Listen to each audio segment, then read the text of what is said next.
اور پھر اللہ سبحانہ و تعالیٰ نے مزید آزمائش کے لیے ایک دن اونٹنی کو پانی پینے کے لیے مقرر کر دیا اور ایک دن اہل علاقہ کو کہ وہ ایک دن پانی پئیں گے، جس پر یہ چیز جو ہے وہ ان کو گوارا نہیں گزری۔ تو اس سے آگے اللہ تعالیٰ فرماتے ہیں کہ انا مرسل الناقۃ فتنۃ لہم فارتقبہم واصطبر فعقروا الناقۃ وعتوا عن امر ربہم۔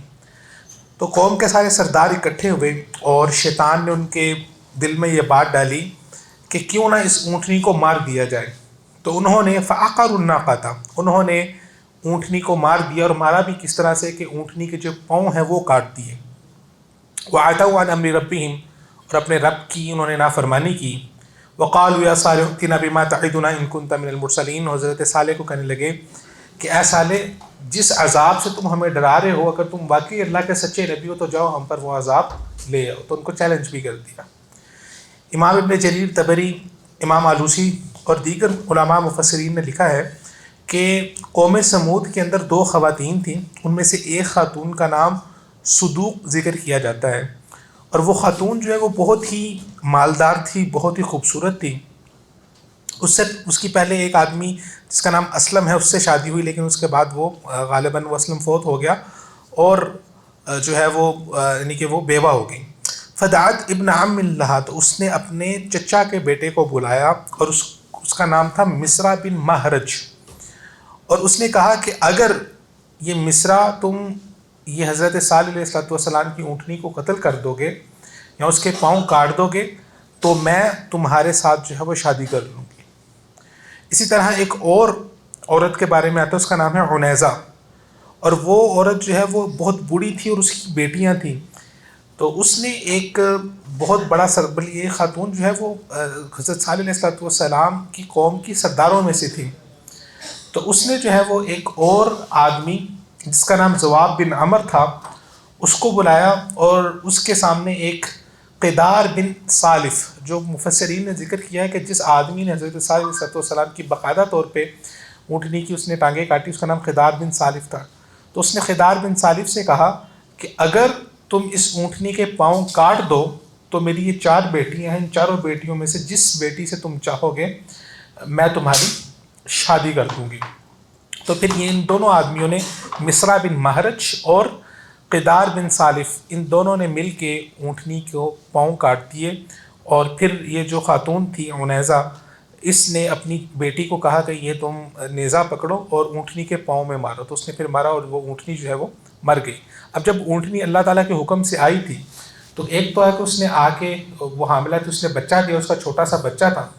تو جب اس کے بچے نے یہ دیکھا کہ اس کی ماں کو مار دیا گیا ہے تو وہ بچہ بھاگ کے پہاڑ کی طرف گیا، اور پہاڑ پہ جا کے اس نے 3 مرتبہ چیخا، اس چلایا، اور اس کے بعد جو ہے وہ بچہ پہاڑ کے اندر داخل ہو گیا اور وہ کسی کو نہیں ملا۔ تو یہ آواز جب حضرت صالح علیہ السلام تک پہنچی تو ان کو پتہ چل گیا کہ قوم والوں نے، جو اللہ رب العزت نے ان کو نشانی دی تھی، اونٹنی اس کو مار دیا ہے، اور وہ پہلے ہی کہہ رہے تھے کہ آپ وہ عذاب لے آؤ جس عذاب کا آپ نے ہمارے ساتھ وعدہ کیا ہے۔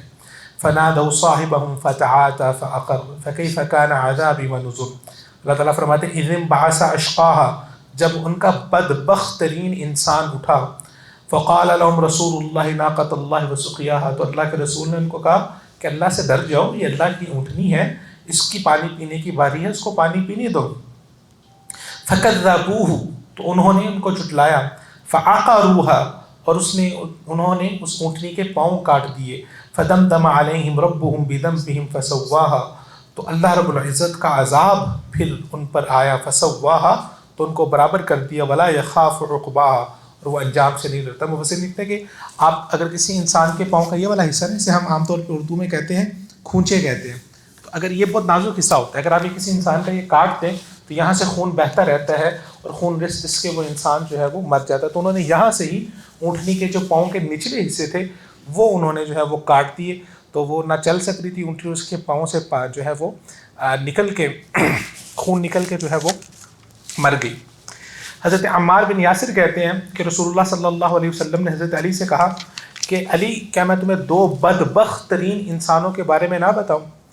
تو حضرت علی نے کہا کہ یا نبی اللہ ضرور بتائیے۔ تو آپ صلی اللہ علیہ وسلم نے فرمایا کہ ایک تو بدبخت انسان وہ تھا رجل احدہما، جس نے قوم سمود میں حضرت صالح علیہ السلام کی اونٹنی کے پاؤں کاٹے تھے، اور دوسرا بدبخت انسان وہ ہوگا الذی یضربک یا علی علی ھذا، کہ علی وہ دوسرا بدبخت وہ ہوگا جو تمہیں تمہارے یہاں پر گردن پہ، آپ صلی اللہ علیہ وسلم نے حضرت علی کے یہاں پر سر پر ہاتھ رکھا اور فرمایا کہ تمہارے یہاں پر وہ مارے گا، یعنی کہ وہ انسان جو حضرت علی کو شہید کرے گا۔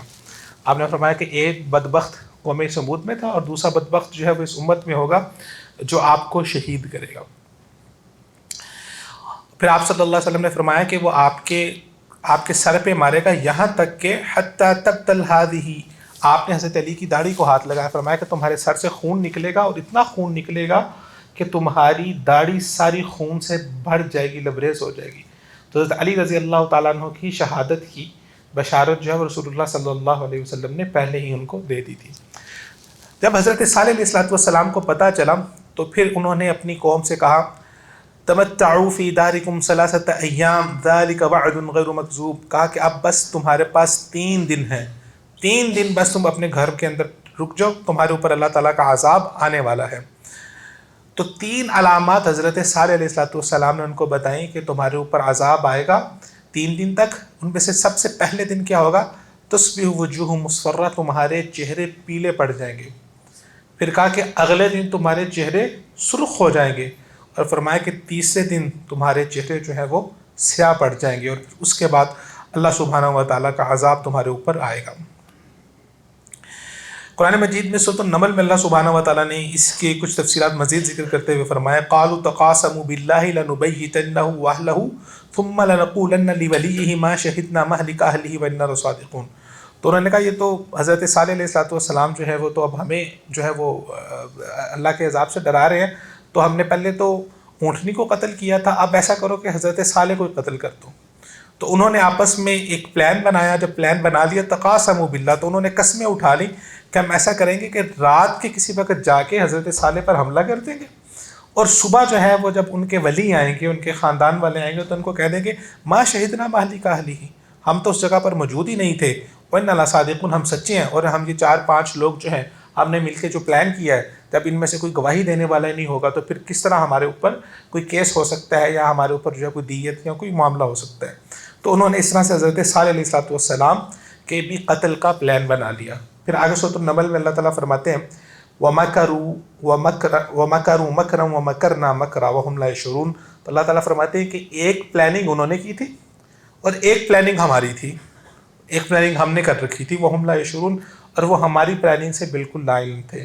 پہلے انہوں نے حضرت صالح علیہ السلام کو جھٹلایا، پھر انہوں نے نشانی کا مطالبہ کیا، پھر وہ اونٹنی آ گئی، پھر ایمان نہیں لے کے آئے، پھر انہوں نے اونٹنی کو بھی قتل کر دیا، پھر حضرت صالح علیہ السلام کے قتل کا بھی پلان بنا لیا۔ تو اب یہ بالکل پیک پر پہنچ گئے تھے، ظلم اور فساد کے انتہا کو پہنچ چکے تھے۔ جب یہ ظلم اور فساد کے انتہا کو پہنچ گئے اور اپنی اسٹریٹجیز بنا رہے تھے، تو اللہ تعالیٰ نے کہا کہ پھر ایک اسٹریٹجی ہم نے بنائی جس کے بارے میں ان کو کوئی علم نہیں تھا۔ فانظروا کیف کان عاقبۃ مکرہم، اللہ تعالیٰ فرماتے ہیں دیکھو پھر ان کے مکر کا کیسا انجام ہوا۔ انا دمرناہم وقومہم اجمعین، ہم نے ان کو اور ان کی پوری قوم کو تباہ و برباد کر دیا۔ فتلک بیوتہم خاویۃ بما ظلموا، اللہ تعالیٰ فرماتے ہیں یہ انہی کے گھر تھے، خاویۃ بما ظلموا، اپنے گھروں کے اندر یہ اوندے پڑے ہوئے تھے، الٹے پڑے ہوئے تھے۔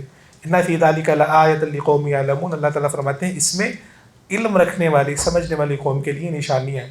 تو حضرت صالح علیہ السلام کی قوم کو اپنی انجینئرنگ کے اوپر بہت زیادہ ناز تھا کہ انہوں نے پہاڑوں کے اندر، جیسے ہم نے ذکر کیا کہ کیا کمال قسم کی انجینئرنگ تھی ان کے پاس، اور وہ ابھی بھی موجود ہیں ایریاز مدائن صالح کے اعتبار سے۔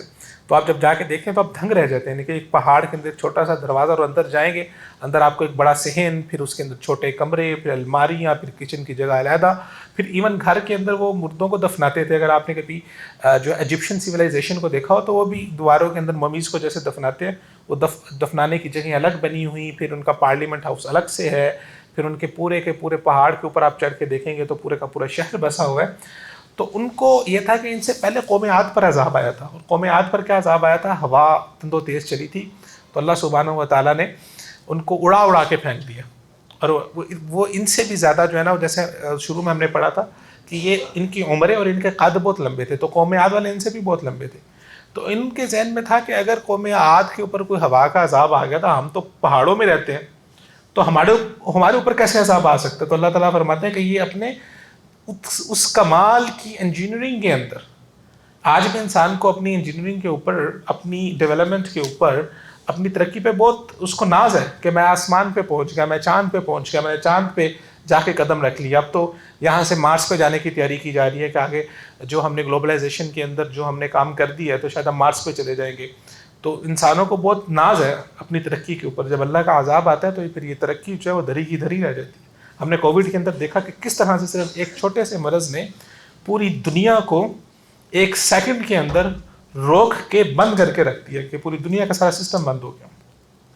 اور ابھی کوئی چھوٹا سا مسئلہ ہوتا ہے، پہلے وہ جو سوئس کنال کے اندر ایک دفعہ ایک جہاز پھنس گیا تھا تو پوری دنیا کی اکانومی ہل گئی تھی. ابھی اسٹریٹ آف ہارمز بند ہوا ہے تو پوری دنیا کی اس ٹائم پہ 20% آئل صرف وہاں سے آتا ہے، اور وہ صرف ایک اسٹیٹ آف ہارمز بند ہونے کی وجہ سے اس ٹائم پہ پوری دنیا کو لالے پڑ گئے ہیں کہ ہر جگہ پر جو ہے انفلیشن اور یہ سب چیزیں آ رہی تھیں. چھوٹی سی چیز کے ہل جانے سے انسان کی پوری زندگی جو ہے وہ متاثر ہو جاتی ہے.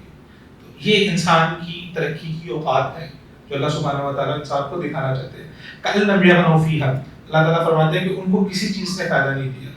الا ان ثمود کفروا ربهم الا بعدا لثمود، بلا شبہ قوم ثمود نے اپنے رب کا انکار کیا، ان کے لیے ہلاکت ہے. فاخذتهم الرجفة فاصبحوا في دارهم جاثمين. اللہ تعالیٰ فرماتے ہیں کہ ان کو الرجفہ، دو طرح کا عذاب اللہ تعالیٰ نے قوم ثمود پر نازل کیا. ایک تو وہ پہاڑوں کے اندر تھے تو ان پر پہلے زلزلہ آیا، تو زلزلے کا عذاب آیا. پھر اس کے بعد اللہ سبحانہ و تعالیٰ نے ان پر چیخ کا عذاب بھیجا.